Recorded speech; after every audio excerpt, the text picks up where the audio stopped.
Right, so before we start the video, I want to apologise for a couple of things. First of all, for the fact that I'm not on camera this time. I know some of you have been requesting more of those videos where I'm on camera, and I'll get into why that is, why I'm not on camera today in a moment. And secondly, I want to apologise for the massive delay in videos, which is basically for the same reason. And it all boils down to the subject of today's video, which is how things have been going with the SSRI that I've been prescribed, both in general and, more importantly, with regards to lucid dreaming. So I've now been on this SSRI, Escitalopram, or Escitalopram, I still don't know how to pronounce it, for a little bit over a month. And unfortunately things have gone a little bit downhill. You see, in the first week I was feeling quite optimistic because I was feeling like I had a bit more energy, I was feeling a little bit less anxious, a little bit calmer. And things were overall pretty good, and I was really optimistic about that because generally it can take several weeks for an SSRI to start taking effect, and so I thought, hey, if I'm getting some benefits in the first week, then I'm probably going to be a really good responder to this. Unfortunately, I don't know if that's the case, because as the weeks progressed, starting in about week 3 or so, my energy levels just plummeted. I wouldn't say I have the highest energy levels to begin with prior to starting this medication. I am definitely someone that has to really motivate myself to actually get started on things, and I would not be at all productive if I didn't have to-do lists and so on to rely on to keep me on track all day. But I was able to stay on top of all of that, and I was able to remain productive, I was able to keep up with my workouts and so on. And that continued in the first couple of weeks of this medication. I was still able to keep up with everything, I wasn't having any issues, I wasn't having any major side effects. But then when that week 3 hit, I would just describe my energy levels as a complete zero. I stopped functioning. I stopped working out. I stopped working on videos. I've temporarily taken a break from coaching. I would even set myself just the most basic task to complete in a day, just like come up with one video idea or something that simple, and I wouldn't get around to it. I would just spend the entire day just watching YouTube videos and just glued to my screen, not being able to do anything. And on top of that, it seems like I stopped enjoying everything. Like, I would be watching those videos and I would just describe it as, think of the most boring thing that you've ever done. Something where you sat there and it felt like hours were passing when it was just minutes. That is how everything feels for me right now since the 3rd week of the medication. It's like the enjoyment has been sucked out of life, all of my motivation has been sucked out, and suffice to say I am struggling with that. So that's why there haven't been any videos recently. That's also why I'm not appearing on camera, because I kept putting off actually setting up all my equipment and recording a video and so on. And so I was finally just like, okay, just do one without camera, because otherwise it's going to be like 3 or 4 weeks before you put out a video. So I do massively apologise for that, and I hope that I can get back into the regular swing of things. What I'm planning to do is basically give it another week or two, see how I improve, because this week I'm feeling a tiny bit better. My energy levels are still like a 1 out of 10, but at least I'm not like just glued to my screen all day and not doing anything whatsoever. Although admittedly it is still pretty close to that. But because of that very slight improvement, I'm kind of hoping that maybe over the next couple of weeks things improve further and I don't have to do anything else or change anything up.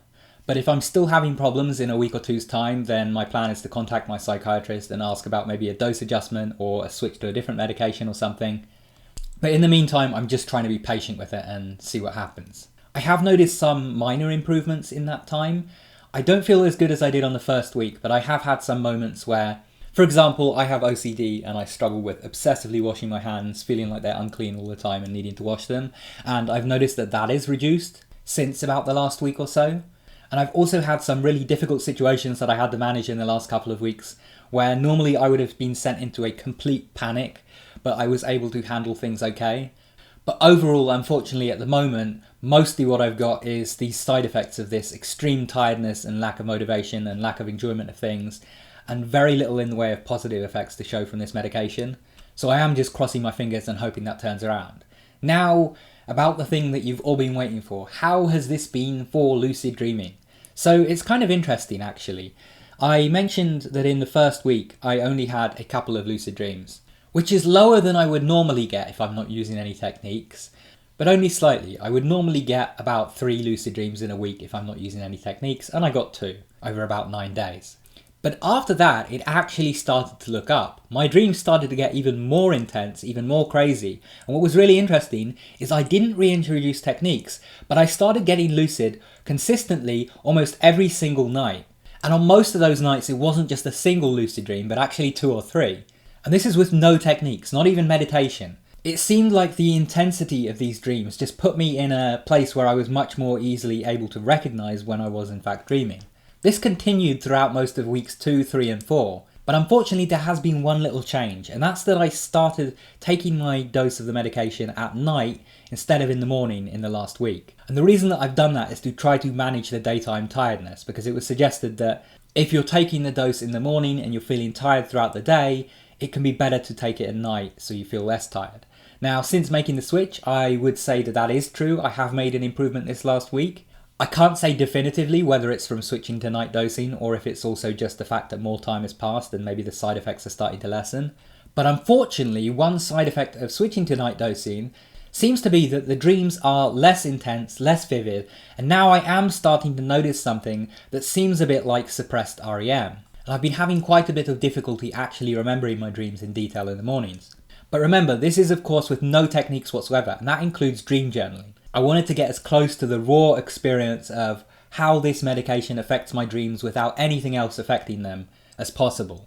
So that may be something to keep in mind for other people who might be on SSRIs, that if you are having suppressed dreams and you're taking your dose at night, you might actually want to experiment with taking it in the morning and seeing how you feel on that. Now with this second month, what I'm probably going to do, although it might not be a full month depending on how things go over the coming weeks, with this second month, what I'm probably going to do is reintroduce techniques now and see how that affects things. We've got a nice baseline for how the medication was affecting me with nothing else involved, but let's see how implementing some actual techniques holds up on this medication. So that'll probably be my next video on this, unless I do have an update in the meantime, like if I decide to switch medication or adjust my dose or something, I might make an update video and say how that's affecting me. But if not, what I'll probably do is report back once I've got some results to show how well things are going with reintroduced techniques. So that's been all for this little update. Apologies once again for the lack of face cam and for the lack of videos recently. I will try and get back on top of things. I hope you've all been well. If you want more videos like this one, make sure you subscribe and enable all notifications so you can stay up to date when my new videos come out. And if you want to keep watching, check out one of the videos on screen, go watch that, and I'll see you there soon. Take care and have some awesome lucid dreams.